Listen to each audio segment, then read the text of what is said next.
Okay? Hindi tayo ng si kay Kuya Gmar, okay? Alright, once again, papakainin natin si Barak. Once again, sa ating mga kiddos, mga ates, mga kuyas, lapitan natin si Kuya Gmar. Bibigyan kayo ng sunflower seeds po. Siyempre, saan ibibigay yung seeds? Siyempre, kay Barak. Ibibig natin si Barak, mga ates, mga kuyas. Alright? Ayan, very good ni ate. Okay, isa pa daw. One more pa. Okay, ayan, hintayin lang po natin. By the way, sa mga hindi mabigyan ng sisa, you'll be having your own time with our animal last year. So, later, pagkatapos sa show.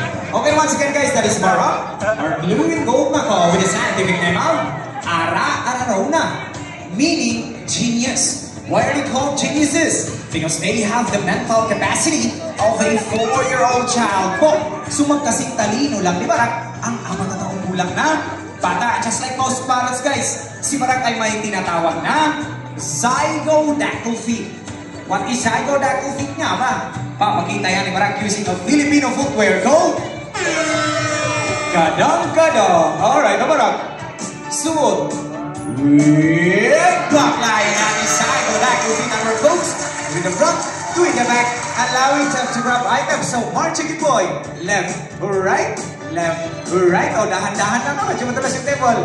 Right, and Papa, good boy. Barak na boy, at dahil lang dyan, may high five ka. And Kuya Gmar. Okay, high five na ito Kuya Gmar. One more. Alright.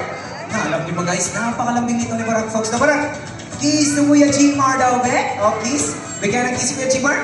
One more para. Kailang kiss kayo pa na Kuya Gmar. One more. Okay, now folks, at hindi lang yan. Si Barak ay isang eco warrior din.